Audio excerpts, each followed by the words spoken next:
As the 20th century drew to a close, an idea was gathering momentum in Nevada, an idea that was experienced by people from around the state. The idea was to create a statue honoring a special person in Nevada's history who had made a difference, a person who had inspired great change. The figure would be placed in Statuary Hall in Washington, D.C., where each of the 50 states is entitled to 2 figures. Nevada had yet to create its second sculpture. It was a daunting task, and it was achieved.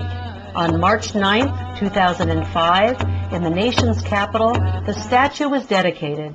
It commemorates Sarah Winnemucca, daughter of a Paiute chief, an educator, interpreter, author, and most of all, a seeker of peace between the races.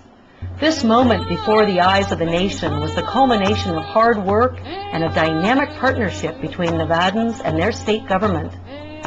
This is Gwen Clancy for the Nevada Department of Cultural Affairs, and today on Exploring Nevada, we'll take you from Reno and Carson City to Colorado to Washington, D.C., and back to our state capital to weave the tale of this remarkable project inspired by a woman ahead of her times.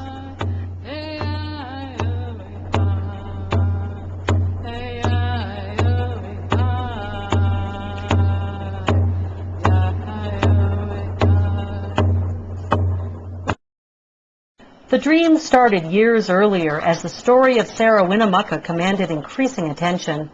At that time, we talked with several key people who moved the idea forward. What is it that is so compelling about Sarah Winnemucca? Sarah Winnemucca's achievements were really extraordinary. She was a spokeswoman for the Paiutes for many years. She served the U.S. Army as a scout during the Bannock War. She barnstormed the Northeast, lecturing more than 300 times on the plight of her people. She was an author who wrote the first book by an Indian woman, and she started a model school for Indian children.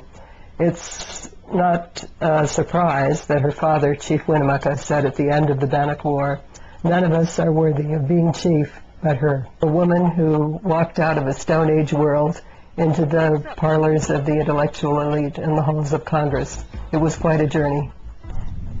We've just been so impressed with this woman and her accomplishments. So we looked around to see how could she be further honored. She's had so many honors.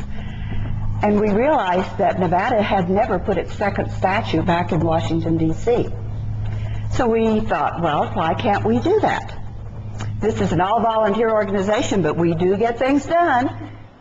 Recognizing Sarah's superb qualities, the Nevada Women's History Project stepped up to the plate, enlisting the help of Assemblywoman Marcia DeBraga to secure unanimous support from the Nevada State Legislature and diving into the task of raising $150,000.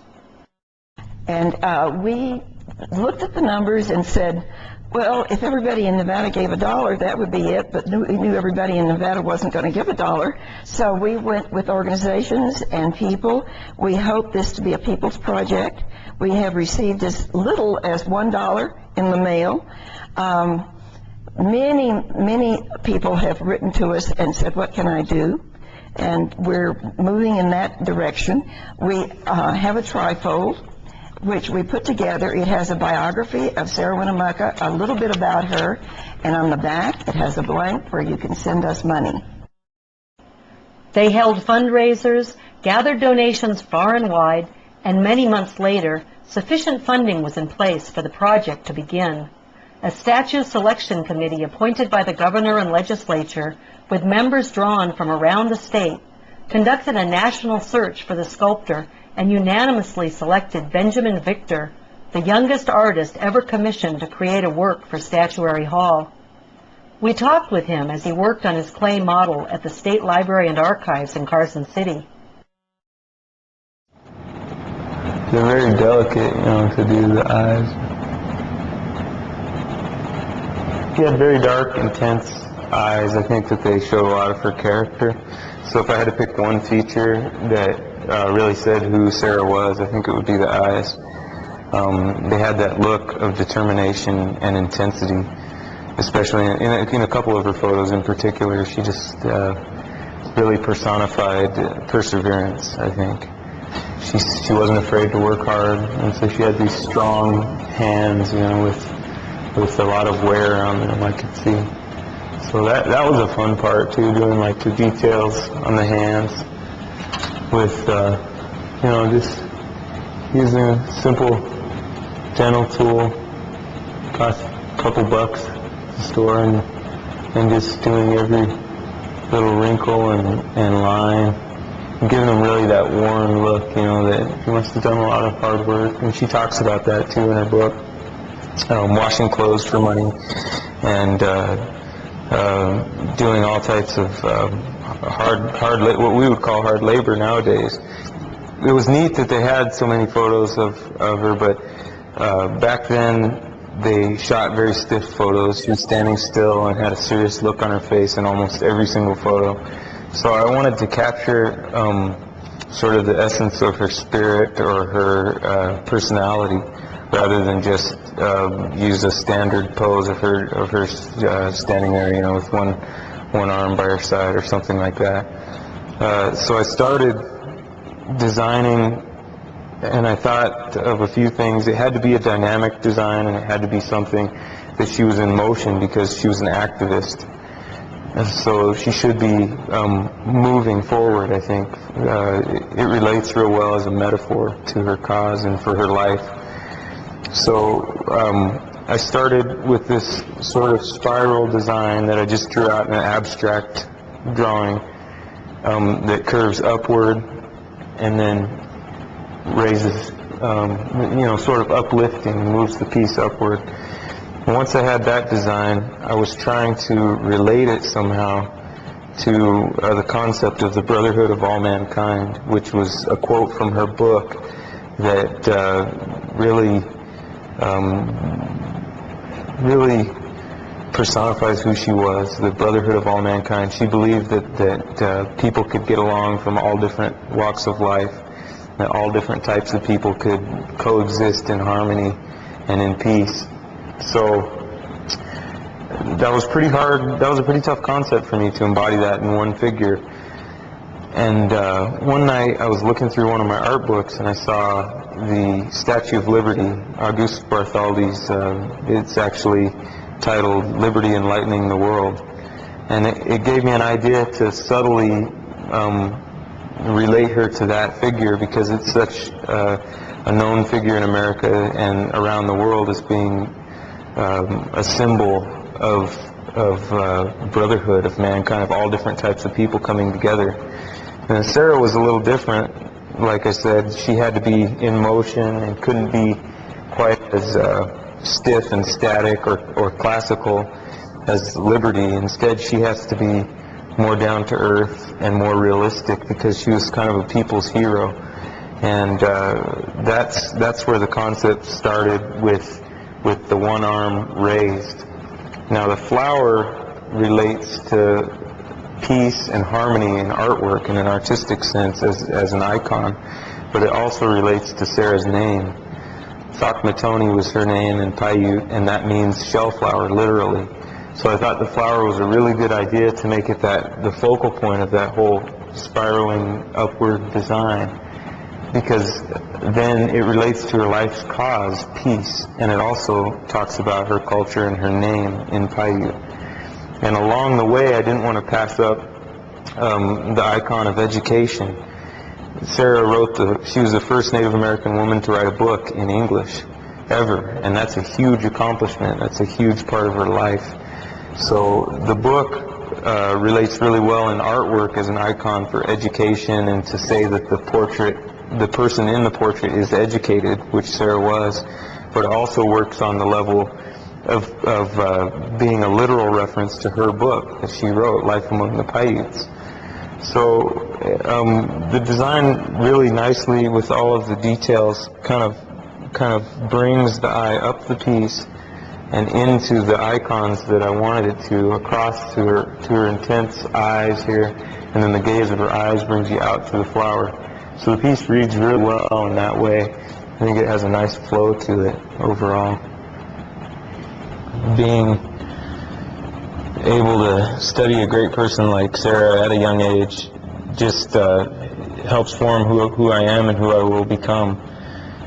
Definitely this project and the involvement and the studies that I've had to do of her life have already made positive changes in my life. So I think that it's just a wonderful thing all the way around. What kind of change, can you describe one of the changes that's happened to you since doing this?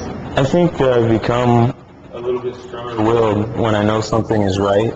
You know, she really wasn't worried about what people thought too much, and I consider myself a pretty sensitive person, and so I think a lot of times one of the downside of being sensitive is that you worry about what people think or say a little too much. And so I think studying Sarah has made me realize that really, when you know something's right, it's not what everyone else is saying around you. You know, it doesn't matter if it's popular or if people maybe persecute you like they did to her because of it. That you should just stick to what you believe in and do what is right. And I think in that way, it's helped me mature a lot studying her. Excitement built as Ben neared completion on Nevada Day weekend of 2004. A steady stream of visitors eager for a look at Ben's work and a word with the artist came by the gallery at the Nevada State Library and Archives. I think the flower is a nice finishing touch to the piece because it's her namesake, and it's the final point along the piece. It's the highest point, so it's really a nice finish to it. And how does it feel to be done? It feels good. It's kind of it's a mixed feeling because I put so much of my heart and my time and my mind into my work that to actually finish is a sad thing in a way. It's happy because it's very fulfilling, but it's also kind of sad because now I let go of this creation, this sculpture that I've made. So it looks like you're almost done with it. Where does it go from here, and what needs to happen, and when do we see it again? Well, now at the end of the month, I'll hopefully have the piece finished and ready for the molds to be made. And after the molds are made, it'll be cast in bronze, and that process is really involved. It'll take at least 3 months before the bronze is finished. In November, the completed clay model was carried out of the State Library and Archives, loaded into a van, and transported off to the foundry in Colorado. Basically, a mold is made on this piece in pieces. So like you'll have a separation here for the bust, the chest, and the lower body and the legs, the arms. Everything has to be done in a separate mold, and then waxes are poured. And then I'll come in and chase the waxes and smooth them over so that you can't see any of the seams. And then those waxes will be dipped in a ceramic shell about 8 times and then passed through a high temperature oven which melts the wax out. And then that place where the wax was in the shell, molten bronze will be poured. And then after that's cracked off, you have a bronze copy of the piece. And of course, it still has to be worked with some tooling to doctor up any welds or anything like that. Screen down against the piece, but this doesn't really go against there, it comes out to that, so I can cut it off. Yeah.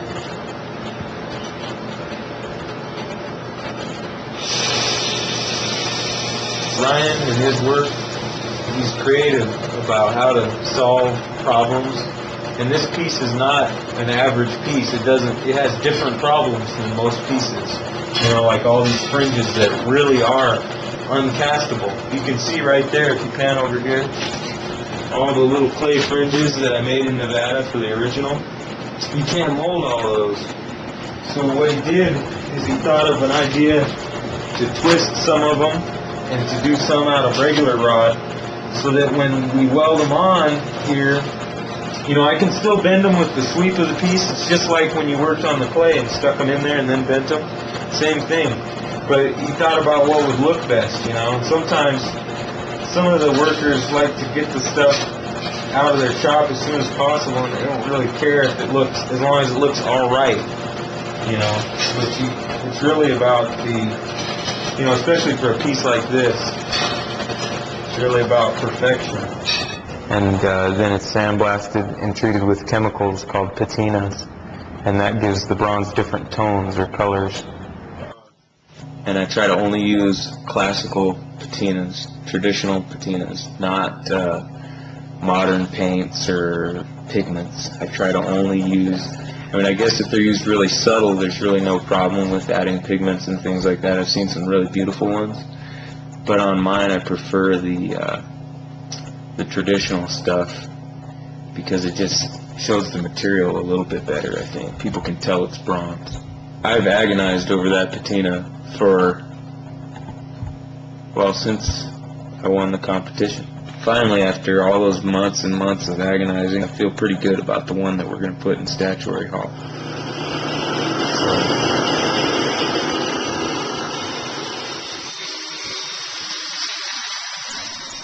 When the complex casting process was finished, the statue was ready to head east to Washington, D.C.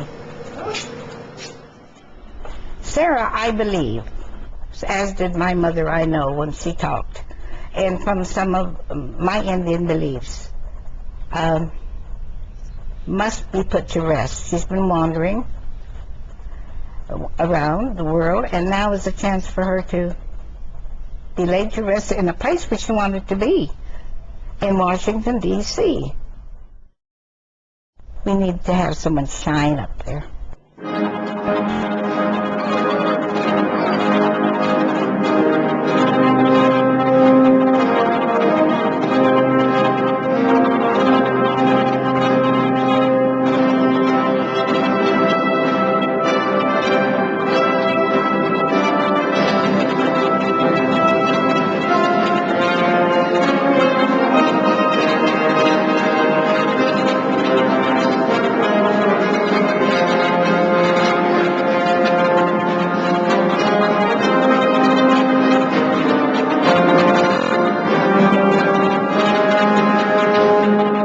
Welcome, all my fellow Nevadans and the friends and distinguished guests we have here today, especially those who have come a long distance across the country, so to speak, to join us in this great honor that we're here today for, which is to welcome Sarah Winnemucca into the United States Capitol.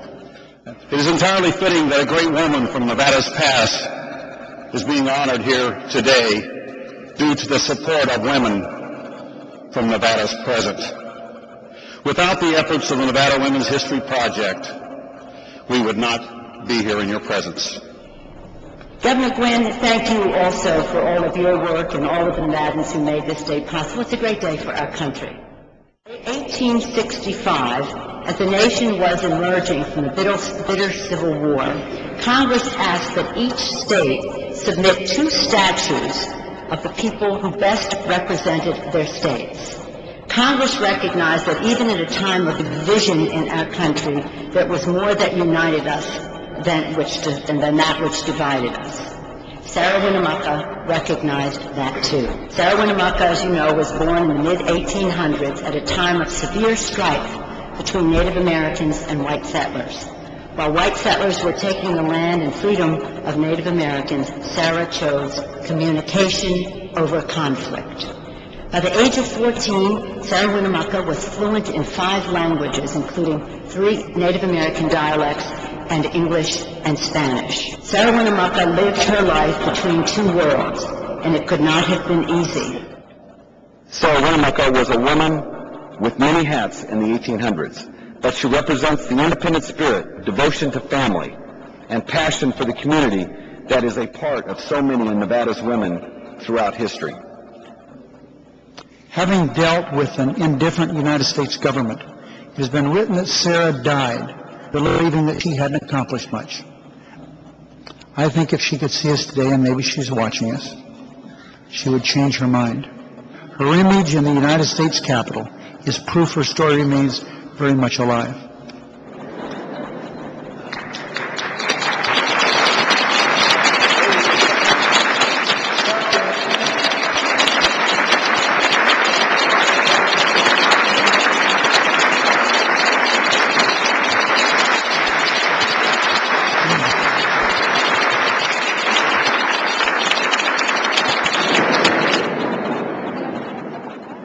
Tuihi Samoan Usa Makanaka Ya Manipani Chatumia Pandavita Miana Chetu Kocha Manospa Puhua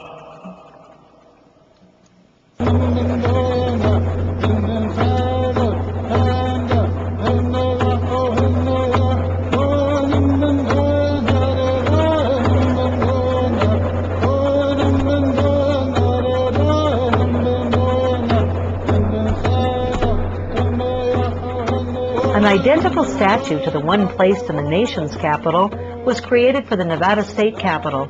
On April 6, 2005, the second statue was unveiled in Carson City. Thousands of Nevadans gathered at the Capitol for the celebration. There is only one way to better acknowledge the importance of Sarah Winnemucca's life than sending her back to a permanent place within the halls of Congress, where she will have the chance to serve as an inspiration for all people from every walk of life and every country in the world. And that is to have her with us in Nevada as well. From her book, Life Among the Paiutes, Sarah Winnemucca once wrote, "And by, the dark children grew into a large nation. We believe it is the one we belong to, and that the nation that sprung from the white children will sometime send someone to meet us and heal all the old trouble." Well, Sarah, we have all come to meet you today. White, black, red, brown, yellow, and blended. Your people, united as the battle-born, as Nevadans.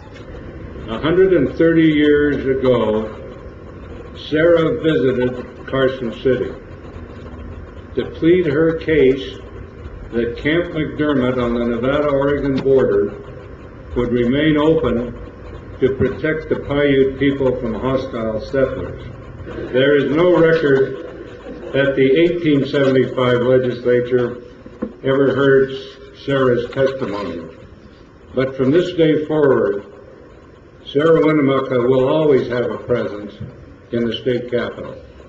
Her message will never be silenced again. Thank you. Ya dihi zumuwan Isa Makanaka Ya Pshatumia Puhua. Thank you.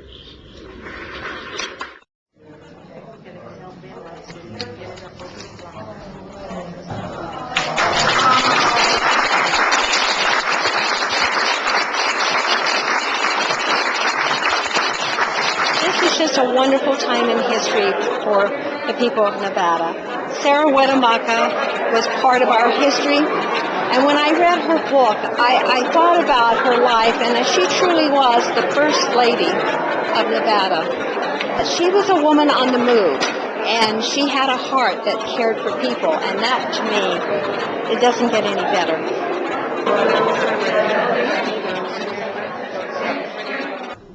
You know, I would just like to thank the citizens of Nevada for honoring such a wonderful person. It's just, not only as a native Nevadan and a Native American, I think it's particularly significant that a woman and an Indian woman that has been chosen to represent our state in the Statuary Hall in Washington, that it's overwhelming.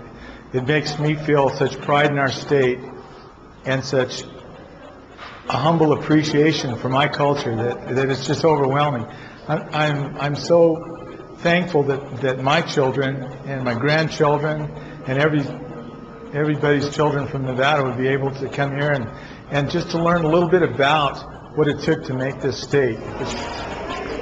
I think it's long overdue.